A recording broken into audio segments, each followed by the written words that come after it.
오늘 누가복음 21장 본문 29절부터 31절은 이렇게 기록하고 있습니다. 이에 비유로 이르시되 무화과 나무와 모든 나무를 보라. 싹이 나면 너희가 보고 여름이 가까운 줄 자연이 아나니 이와 같이 너희가 이런 일이 일어나는 것을 보거든 하나님의 나라가 가까이 온 줄을 알아라 라고 권면하고 있습니다. 무화과 나무는 이스라엘 어느 곳에서나 쉽게 찾아볼 수 있는 나무입니다. 그래서 이스라엘 백성들은 이 나무를 가리켜 이스라엘 백성들로 상징하거나 하나님의 백성으로 상징해서 비유하기도 합니다. 근데 오늘 본문의 말씀은 무화과 나무의 변화를 통해 시절과 때를 구별할 수 있다면 이 세상에 말씀으로 되어져 가는 세상의 징조를 통해 하나님의 때를 분별하는 영적 지혜, 믿음의 영안을 열고 세상을 접하고 살아라 라고 하는 거룩한 도전의 말씀이 오늘 본문의 말씀 속에 담겨 있습니다. 이 본문을 좀 더 세밀하게 설명해서 다양한 해석이 있겠지만 저는 오늘 그 해석에 초점을 주는 것이 아니라 하나님이 약속한 이 말씀 반드시 이루어지는데 한 나라나 한 개인이 아니라 온 인류에게 하나님 마지막 때에 대한 경고적 메시지를 함께 묵상해 가면서 우리가 당한 내 개인의 인생, 우리가 당한 우리의 삶의 현실을 좀 바로 직시하고 특별히 전 세계 어느 나라와 다르게 이 나라 이 민족에게 함께 하신 하나님의 놀라운 섭리를 함께 기억한다면 우리가 당하고 있는 크고 작은 어려움이 단순한 어려움일까? 누구 정치하는 한 사람 때문일까? 아니면 경제를 움직이는 한두 사람 때문일까? 아니면 내가 인생 실패자라 그럴까? 단순하게 생각하지 않고 이 엄청난 역사를 운행하며 역사하시는 하나님의 섭리 속에 이 세상을 바라보고 나의 존재에 대한 사명을 다시 한번 깨닫기를 원하시는 하나님의 말씀으로 살펴볼 수 있기를 주의 이름으로 간절히 축원합니다. 예수 그리스도께서 친히 말씀하시기를 세상의 천지에 있는 모든 것 다 없어지겠으나 내 말은 없어지지 아니하리라고 하신 말씀은 예언대로 오신 예수 그리스도께서 오셔서 선포한 말씀대로 믿으면 구원, 믿지 않으면 지옥. 이 놀라운 말씀, 세상이 또 바뀌고 또 바뀌어도 변함없는 말씀은 여전히 바로 그날을 예고하고 있는 하나님의 약속이 있는 말씀임을 성경은 그대로 선포하고 있습니다. 오늘 함께 읽은 본문 누가복음 21장 7절부터 11절은 바로 예수 그리스도께서 다시 오실 즉 그날 바로 종말의 때가 다가올 수 있다, 다가오고 있다고 말씀하고 있습니다. 이 종말은 개인이 죽음이라고 하는 개인 종말도 있지만 전 우주적인 하나님의 마지막 심판의 종말이 있다는 건데 그 종말 전 징조를 예수님은 친히 이렇게 말씀하셨습니다. 누가복음 21장 7절 그들이 물어 이르되 선생님이여 그러면 어느 때에 이런 일이 있겠사오며 이런 일이 일어나려 할 때에 무슨 징조가 있사오리이까? 이르시되 미혹을 받지 않도록 주의하라. 많은 사람이 내 이름으로 와서 이르되 내가 그라 하며 때가 가까웠다 하겠으나 그들을 따르지 말라. 난리와 소요의 소문을 들을 때에 두려워하지 말라. 이 일이 먼저 있어야 하되 끝은 곧 되지 아니하리라. 또 이르시되 민족이 민족을 나라가 나라를 대적하여 일어나겠고 곳곳에 큰 지진과 기근과 전염병이 있겠고 또 무서운 일과 하늘로부터 큰 징조들이 있으리라 라고 예수님이 친히 말씀하셨습니다. 예수 그리스도께서 세상 종말에 나타날 여러 가지 징조에 대한 이야기 가운데 첫 번째 8절에 미혹을 받지 않도록 주의해라 라고 지금 말씀하고 있습니다. 이 미혹을 주의하라는 말씀의 헬라어 단어는 프라니오라는 말로 길을 잃게 한다, 나쁜 길로 인도한다 라는 말의 뜻입니다. 종말이 되어지면 한 징조가 나타나는데 가짜 예수가 여기저기 등장한다는 겁니다. 예수 이름 도용하여 자기를 그리스도로 칭하면서 사람들을 생명의 길을 떠나게 하고 파멸의 길로 인도한다는 겁니다. 여러분 오늘날처럼 이단이 극성을 부릴 때가 어디 있겠습니까? 과거에도 있다가 없어지고 없다가 또 생기고 그러다가 또 없어져 갔지만 요즘의 이단들은 얼마나 철저하고 얼마나 강력하게 역사하는지 모릅니다. 뿐만 아니라 전 세계 기독교 이단 속에 초대 교회에는 그 지역에서 뭔가 신학적 어떤 말씀을 해석함의 차이에 따라서 뭔가 시시비비 뭔가 이단에 대한 학설들이 있었는데 요즘 전 세계 가장 강력한 이단은 바로 조국 대한민국에서 만들어져서 순수한 마네인 코리아 이단이 지금 세계를 시끄럽게 하고 있습니다. 이단의 가장 중요한 문제는 오늘 성경에 보니까 자기가 그리스도라 말하면서 자기가 구원자라고 말하는 이 엉터리 같은 이단의 미혹에 빠지지 않도록 조심하라 라고 말씀하신 이 말씀은 2000년 전에 구원을 선포하시고 하나님의 나라를 선포하신 예수 그리스도께서 직접 선포하신 마지막 종말 전에 일어날 징조 중의 하나임을 기억하시길 바랍니다. 요즘 유행하는 이단들을 통해 과거에 세월호 사건 때문에 구원파가 한번 수면 위에 떠올랐습니다. 그러고 난 다음 요즘 코로나19로 신천지가 또한 수면 위에 떠올랐습니다. 요즘 더 그보다 극성을 부리는 곳이 하나님의 교회입니다. 여러분이 조금만 들어봐도 정상적인 예수 믿고 성령의 감동대로 구원받은 사람은 전혀 앞뒤가 맞지 않는 이론에 불과한데 그곳에 여러분 젊은이들이 우글우글거리고 배웠다고 생각하는 수많은 지성인들이 몰려드는 이유는 다른 거 없습니다. 우리끼리 모여 목회자들이 이야기할 때 도대체 여러분 신천지의 교주라고 하는 이모 씨를 보지 않았습니까? 그 사람이 어눌하게 전하는 말에 수없는 영혼들이 그곳에 빠져 있는데 바로 그가 재림의 예수라고 말하는데 그걸 믿고 있는 사람들, 그게 비정상적인 사람이 아니라 더 지혜롭다 그러고 더 많이 배웠다고 하는 지성인들이 거기 빠져 있어요. 성경은 우리에게 분명한 대답을 해줍니다. 마지막 때가 되면 미혹의 영이 임하여 무엇이 진리인지 무엇이 비진리인지 분별할 수 없는 엄청난 비극의 때, 그때가 바로 오늘날 우리가 살고 있는 이 때임을 기억하시기를 주의 이름으로 간절히 축원합니다. 제가 늘 전 세계에 흩어져 있는 지금 인류가 코로나19 때문에 엄청난 희생을 치르고 엄청난 두려움에 휩쓸려 있습니다. 그러나 유럽이나 미국 내륙이나 그 어떤 나라 코로나와 우리가 경험하는 코로나는 똑같은 바이러스라고 할지라도 저는 그것을 섭리하신 하나님의 섭리, 영적인 세계를 바라본다면 오늘 그 코로나19가 우리에게 다가오는 것은 좀 다른 모습으로 믿음의 사람들은 대처하고 믿음의 사람들은 기도하고 이때 더 한 영혼이라도 미혹당하지 않도록 우리가 먼저 깨어있고 우리가 먼저 이웃에게 희망과 소망과 복음의 통로가 되어서 이때가 전도할 때고, 아멘 좀 하세요. 이때가 영혼들을 살려야 될 때고, 이때 우리가 더 살아있는 예배, 이때 우리가 더 간절한 기도, 이때 우리가 정말 예수 사랑을 전해야 될 때 살고 있다는 사실을 믿으시기를 주의 이름으로 간절히 축원합니다. 얼마나 우리를 위축시킵니까? 얼마나 우리를 위축시키고 있단 말이에요. 세상은 또한 얼마나 우리에게 손가락질하고 달려듭니까?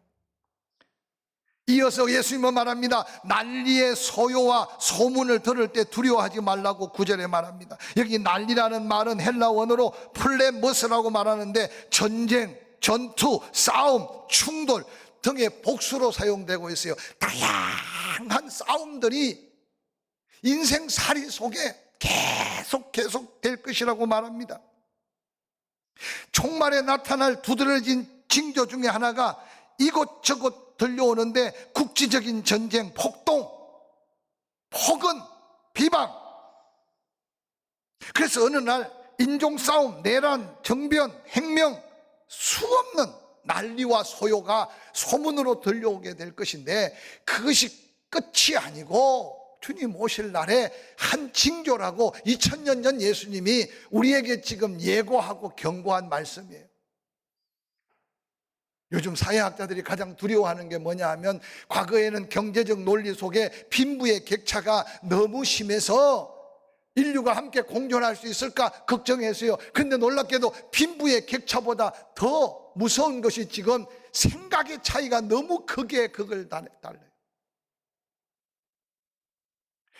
지극히 개인주의가 판을 쳐서 다른 사람은 다 죽어도 나만 살면 된다는 극단적 이기주의 속에 내 생각만 옳고 내가 판단하는 것만 옳다고 생각하는 게 정치 속에서도, 경제 논리 속에서도, 사회 구성원 속에서도 온 세상이. 그래서 이전에는 이데올리라고 해서 공산주의 아니면 자유민주주의인데, 이제는 자유민주주의 안에도 하나가 안 돼. 왜냐? 생각의 극단적 생각의 차이 때문에. 조금만 마음에 안 들면 소리부터 질러요. 조금만 마음에 안 들면 피켓 들고 나서요. 적군 아군이 없어요. 정치로 풀 수 있는 것도 아니에요. 경제로 풀 수 있는 것도 아니에요. 이런 시대적인 상황을 바라보면서 정말 하나님의 말씀 앞에 영원한 천국을 소망하는 그리스도인들이 이 시대를 바라보는 영적 관점이 달라져야 될 때 우리가 살고 있음을 기억하시기를 주의 이름으로 간절히 축원합니다. 모두가 까칠해서 조그마한 피해도 견디지 못해요. 조그마한 섭섭함도 이해가 안 돼요. 어느 날 가정이 무너져가고 있다는 사실을 여러분 기억합니까? 과연 교회 공동체가 예수 피로 생명까지 나누어 사랑할 가치를 느끼고 함께 살아가고 있는지 한번 살펴보시길 바랍니다. 세상이 다 무너져도 하나님의 사랑 안에 십자가의 그 놀라운 은혜가 회복될 때 교회는 세상의 소망이 되고 교회는 세상의 희망이 될 수 있다는 사실을 믿으시기를 주의 이름으로 간절히 축원합니다. 그래서 듣든지 안 듣든지 난리 속에 피스메이커, 듣든지 안 듣든지 싸움 속에 화목케 하는 여러분의 사명을 가지고 이웃을 소중히 여기고 가정을 귀중히 여기고 한 공동체의 소중함을 깨달아가는 저와 여러분이 될 수 있기를 주의 이름으로 간절히 축원합니다. 우리가 열심히 국수를 삶아서 이웃을 대접했어요. 이제는 오라 그래도 누가 오겠어요? 그래서 다시 오른손이 하는 것을 왼손이 모르게 어떻든 우리 안에 작은 것이라도 나누고 또 베풀어서, 세상은 그럴지라도 우리만이라도 우리 안에 사랑이 더 뜨거워지고 우리 안에 나눔으로 인한 축복을 더 간직해서 듣든지 아니 듣든지 선포해야 되고 받든지 아니 받든지 나누어야 되고, 할렐루야. 그래서 다시 한번 다시 오실 주님 앞에 우리만이라도 당당히 설 때 이도성이 소망이 있고 이 나라에 소망이 있게 될 줄로 믿습니다. 뿐만 아니라 세 번째, 우리 주님 그날이 가까워오면 곳곳에 큰 지진과 기근과 전염병이 있을 것이라고 11절에 예고했습니다. 여러분, 세계 처처 곳곳을 보십시오. 지금 수많은 자연과학자들은 하나님의 임재의 도래가 아니라 예수 그리스도의 재림이 아니라 그냥 지구 자체가 망할 수 있다고 경고하며 났습니다. 그래서 공해를 줄이자고 난리를 피웁니다. 그들은 어리석게 세상의 이치만 보고 있는데 정말 영적으로 하나님 말씀 앞에, 성령의 감동 앞에 우리가 믿음으로 하나님의 뜻을 분별해야 될 성도, 교회는 과연 이 시대를 어떻게 분별하고 살고 있는가라고 하는 질문이 오늘 본문 속에 우리에게 주는 도전이고 질문입니다. 자연이 막 망가져가고 있어요. 우리도 이전에 경험하지 못한 강추위를 지난 주간, 그래서 얼마나 많은 동파사고, 왜냐? 이 정도 하면 지나갈 수 있을까 생각했는데 우리의 생각을 뛰어넘는, 이제 앞으로 계속 더 엄청난 자연의 부조화가 우리의 어떤 삶을 깨트리고 우리의 생명을 위협하게 될 것입니다. 또한 어떤 곳은 먹고 남아서 난리인데 어떤 곳은 지금 굶어 죽는 인구가, 지구의 3분의 1 인구가 지금 기근을 당해서 굶어 죽고 있다고 말하고 있어요. 거기에 이번에 코로나19를 한번 조용히 생각해 보세요. 지난 주간도 하나님께서 심판의 전염병을 다윗을 통해서 하신 하나님의 역사를 함께 살펴보면서 아라우나의 타작마당에서 날 좀 만나자, 예배자로 다시 서라, 하나님 앞에 다시 서라, 하나님의 기다리심을 간절히 전했어요. 우리는 코로나19의 방역을 돕는 마음에서 교회에 여러 가지 행사를 줄이고 먹는 친교도 못하고 마스크를 한번 쓰고 교회 와서 할 수 있으면 스킨십을 하지 않고, 왜냐? 내가 안 걸리고 네가 안 걸림보다 더 중요한 것은 하나님의 교회와 예배를 지키고자 하는 또 다른 몸부림을 우리는 계속 치고 있어요. 할렐루야. 교회는 뿐만 아니라 한 명이라도 그래도 예배에 더 참석하도록 인터넷 온라인 예배를 준비하고 이 시간도 함께 참여하는 여러분을 축복합니다. 그러나 여러분 심령이 느슨해지지 않기를 주의 이름으로 간절히 축원합니다. 이래도 되고 저래도 되고 그러다가 안 드리면 그뿐이고, 아닙니다. 이제 이 시대 우리가 정신을 차려야 되는 것은, 정말 환경은 그럴지라도 우리의 예배만큼은 하나님 앞에 바로 서야 할 시대 속에 살고 있다는 사실을 기억하시기를 주의 이름으로 간절히 축원합니다.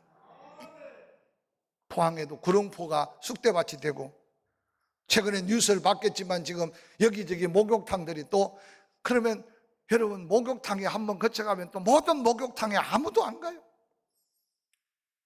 오늘 아침에도 송도 솔밭에 그 친구가 왜 돌아다녔는지 모르겠지만 그 부근에 있었다고 해서 다 검사받고 교회 안 오고 집에서 예배 드리는데, 제가 뭐라 그러겠어요? 집에서 예배 드리는 게 그게 옳고 그른 것은 본인의 신앙이고 그렇게 해야죠.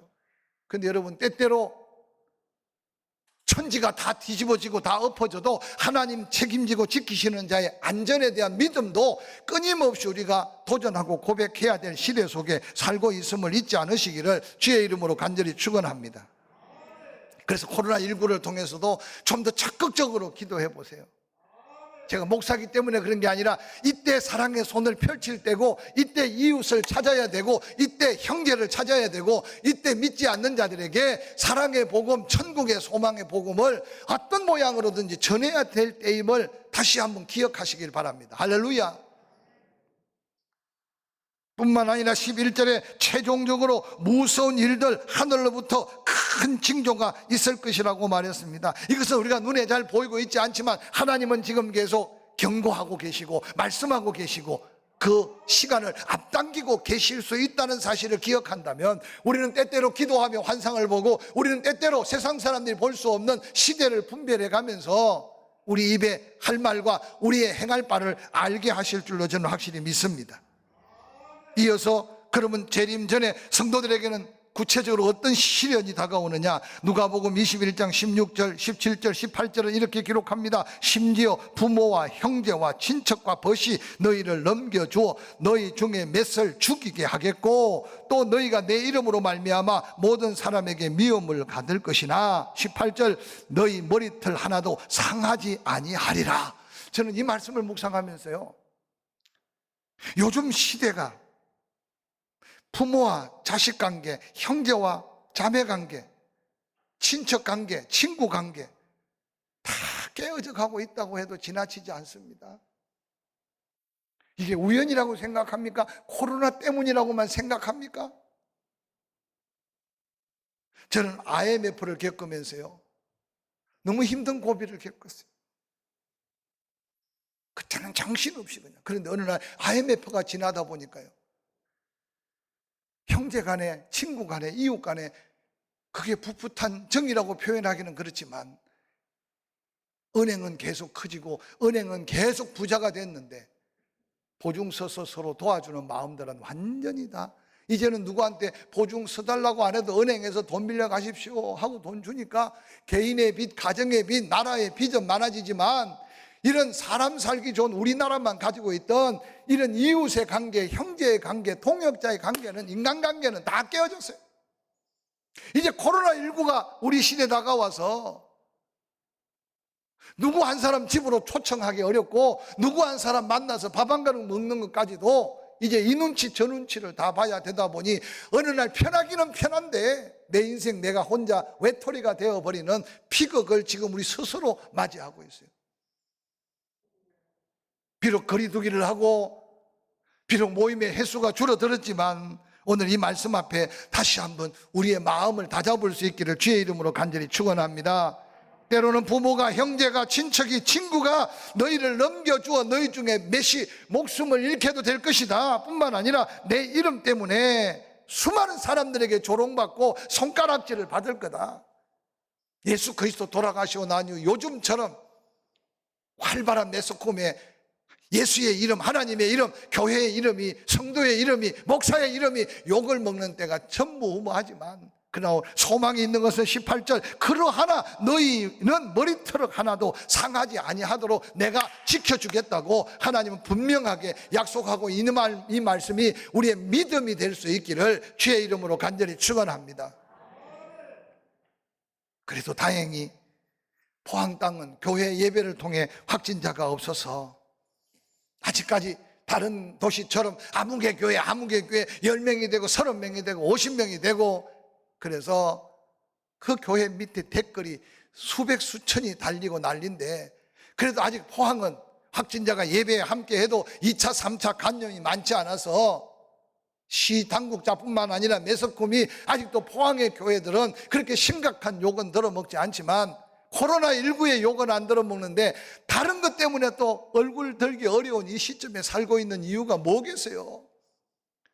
그들을 변호하거나 변론하는 게 아니라 이 시대가 지금 그렇게 흘러가고 있을 때 우리의 영적인 모습은 어떠한가라는 모습으로 돌아보라는 거야. 그러하지만 너희 머리털 하나 상하지 않게 하신다는 이 약속은 우리가 어떻게 살아야 하는지 다시 한번 도전하는 하나님의 음성으로 들을 수 있기를 주의 이름으로 간절히 축원합니다. 그럼 이제 우리는 어떻게 살아야 할까요? 누가복음 21장 34절부터 이렇게 기록합니다. 너희는 스스로 조심해라. 그렇지 않으면 방탕함과 술 취함과 생활의 염려로 마음이 둔하여지고 뜻밖의 그 날이 덫과 같이 너희에게 임하게 된다. 이 날은 온 지구상에 거하는 모든 사람에게 동일하게 임한다. 이러므로 너희는 장차 올 이 모든 일을 능히 피하고 인자 앞에 서도록 항상 기도하며 깨어 있도록 하라고 지금 권면하고 있습니다. 사랑하는 성도 여러분, 오늘 조심하지 않으면 어느 날 우리에게 다가오는 세 가지 제약을 소개합니다. 첫 번째로 방탕함이라고 말하고 있습니다. 이 방탕이라는 말은 사치나 세상적 허황된 생활을 말합니다. 즉 자기 분수에 맞지 않는 지나친 사치, 자기 분수에 맞지 않은 지나친 화려함. 저는 오늘 한국 교회가, 교회 안의 성도들이 이 방탕함을 마지막 때 조심하라고 하는 이 말씀 속에 여러분 자신을 또 헤아려 살펴보시기를 주의 이름으로 부탁을 드립니다. 사치스러운 세상 앞에, 사치스러운 친구 앞에, 사치스러운 환경 앞에 위축당하지도 말아야 하고, 가진 것 없는데, 된 것 없는데 된 것 같이 지나치게 오만자만하게 살지 말라고 하는 이 마지막 때 우리가 행동해야 될 성도의 모습을 잃지 않기를 주의 이름으로 간절히 축원합니다. 뿐만 아니라 술 취하지 말라고 말합니다. 여기 술 취하지 말라고 하는 것은 정말 술에 취해서 분별력 없는 생활을 하지 말라는 말 외에 세상 향락에 취하여 그 심령을 다 도둑질 당해서 영적 마비 상태로 살지 말라고 하는 이 권면을 다시 한번 마음에 새길 수 있기를 주의 이름으로 간절히 축원합니다. 뿐만 아니라 생활에 염려를 하지 말아라. 세 번째 우리에게 조심해야 될 것, 뭘 먹을까, 뭘 마실까, 뭘 입을까 염려하는 것이 믿음의 가장 큰 적이라고 말합니다. 그러므로 염려는 그 사람의 믿음을 아주 둔하게 만들어 버립니다. 세상에 얽매이도록 물질로 그의 마음을 사로잡아 버립니다. 이 한 주간을 살면서 방탕하지 말고 술 취하지 말고 특별히 염려하지 말라는 이 말씀을 마음에 담고, 그러고는 36절에 뭐라고 말합니까? 이제 장차 올 이 모든 일을 능히 피하고 인자 앞에 서도록, 마지막 순간까지 승리해서 우리 주님 앞에 서도록 항상 기도하며 깨어 있으라고 하는 이 말씀을 다시 한번 우리 삶의 중심에 마음에 담으시기를 주의 이름으로 간절히 축원합니다. 보내신다고 하신 우리 주님, 성탄의 주님으로 오셨어요. 다시 오신다고 하신 약속대로 그 오실 날이 그리 멀지 않았음을 기억하면서 이 위기 속에 당당한 하나님의 사람으로 머리털 하나 상하지 않게 하리니 방탕하지 말아라. 머리털 하나 상하지 않게 하리니 술 취하지 말아라. 머리털 하나 상하지 않게 하리니 염려하지 말아라. 이 말씀 붙들고 다시 한번 세상 앞에 당당히 서는 저와 여러분이 될 수 있기를 주의 이름으로 간절히 축원합니다. 축원합니다.